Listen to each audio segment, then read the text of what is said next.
Assalamualaikum and hi.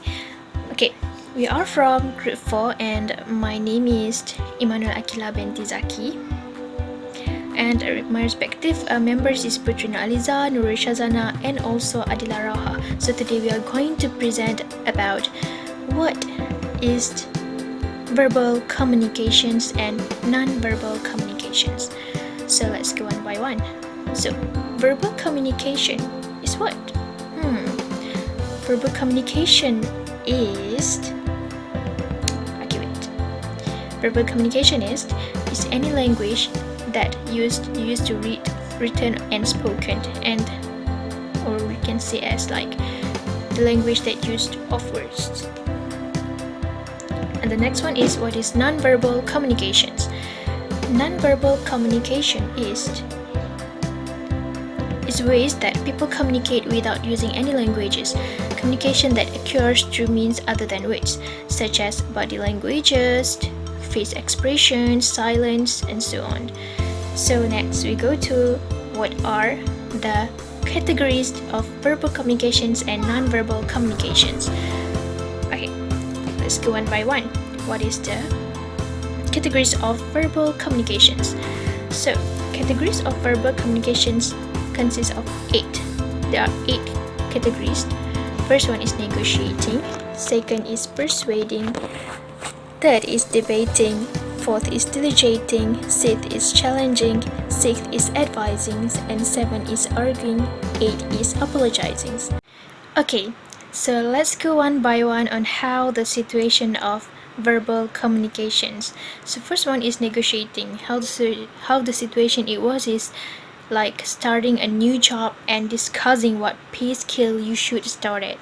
Second is persuading. Persuading is like you are due to take the car to Perak for a business meeting, but you convince someone else to drive. So the third one is debating. Debating is the situation is like you considering two perspectives on a topic like going to war or politics. Fourth is delegating. Delegating is like you are the manager of a group and you have been tasked to follow through, but you pass it on to a member of your team. The fifth is challenging. Challenging is in a confrontational situation, you push someone to comment on a topic that they are unhappy to discuss. 6 is advising. Advising is like you offer some guidance to someone to overcome a problem. 7 is arguing. Arguing is like a heated discussion over a topic like politics and somewhat. 8 is apologizing. Apologizing is you accepting that your action was wrong and informing the other party of that. We move on to non-verbal communication categories. Let's look. What is non-verbal communication categories? First. So the first one is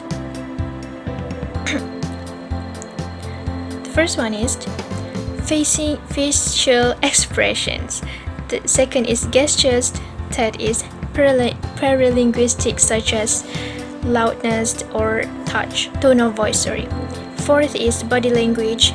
Fifth is proxemics or personal space. 6 is eye gaze, and 7 is haptics, or we call it touch. 8 is appearance, and 9th is artifacts.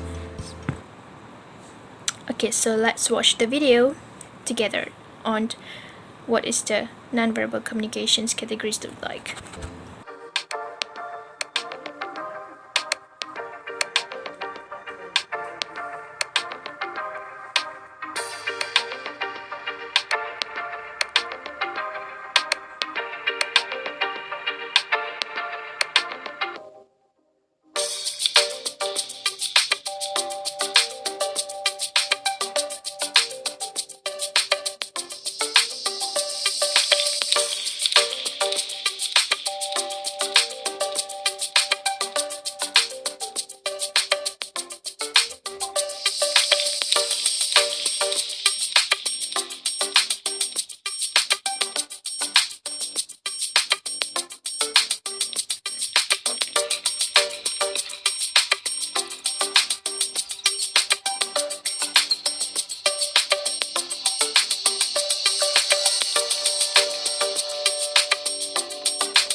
we move on to two actions of nonverbal communication techniques. So here we can see NURUL SYAZANA and PUTERI ALEEZA.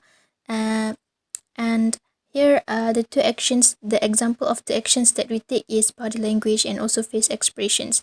From here, we can see that face expressions of NURUL SYAZANA and PUTERI body language. And these two example we put as our actions to show to you guys what is the example of it.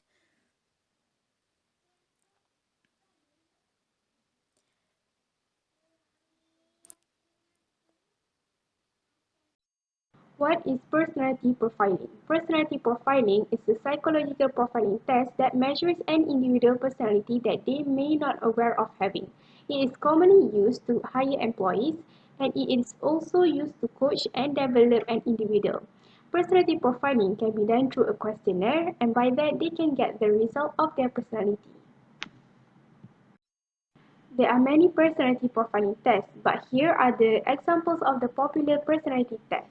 Firstly is MBTI, the Myers-Briggs Type Indicator. Secondly is DISC, which consists of dominance, inspiring, supporting, and cautious. Thirdly is Kiersey Temperament Sorter, which consists of artisan, guardian, idealist, and rational. And lastly is Big Five Personality. Next, we have chosen DISC Personality Profiling Test to identify our team members' personality type. DISC is a tool to help identify personality and improve on teamwork, communication, and productivity of an individual. This is the DISC result. The first one is NURUL. She consists of all DISC components. The result of her personality shows that she is flexible, friendly, adaptability, and moderate. The second one is PUTERI. She consists of dominance, influence, and conscientiousness. Her personality description shows that she is interactive, quick-witted, result-oriented, and fast-paced. Thirdly is IMANUL AQILAH. She is more towards dominance and conscientiousness. Her personality description shows that she is analytical, careful, conscientious, and driven. Lastly is ADILAH, which is myself. I consist of conscientiousness and steadiness. My personality description shows that I am helpful, kind, logical, and methodical. So, I will share about why knowing your personality profile is essential. First, know your preferences. We all have our own psychological type preferences, and operating within these preferences typically allow us to be more efficient, effective, and our most comfortable self. Second, avoid conflict. Understanding your personality types can diffuse conflict before they arise. If you know you tend to have a knee-jerk reaction when a problem arises, you can adjust this behavior and be more receptive to the situation. Third, appreciate diversity. The meaning that recognizing how your personality type differ from and interact with others type can give you a great appreciation for diversity. Fourth, find the right career. For instance, an introvert probably isn't going to be as satisfied in a customer service position. Lastly, improve decision-making abilities. How you make decision is based on your sensing versus intuition preference. If you are a sensing person, you will likely to feel out a situation before make a choice.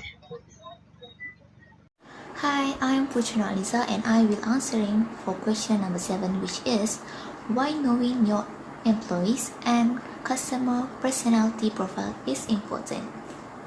We go to the employees. Why it is important? Because manager can identify the potential, which is strength and weakness in each employee in the company. By knowing their employees' personality profile, it can help shaping employee role within project and teams to fit this strength and weakness. And the most importantly, manager will letting each employee work in the way that suits them and improve the quality and quantity of their work. Now we move to the customers. It is importantly to know their personality profile so we can create loyalty and repeat business with them. In fact, we will give them more good services, which in turn result into strong customer relationships and increased new sales revenue. Knowing our customer personality profile can identify their preference or purchase patterns so that we can anticipate their needs and exceed their expectations to us in the future. That's all from us. Thank you so much.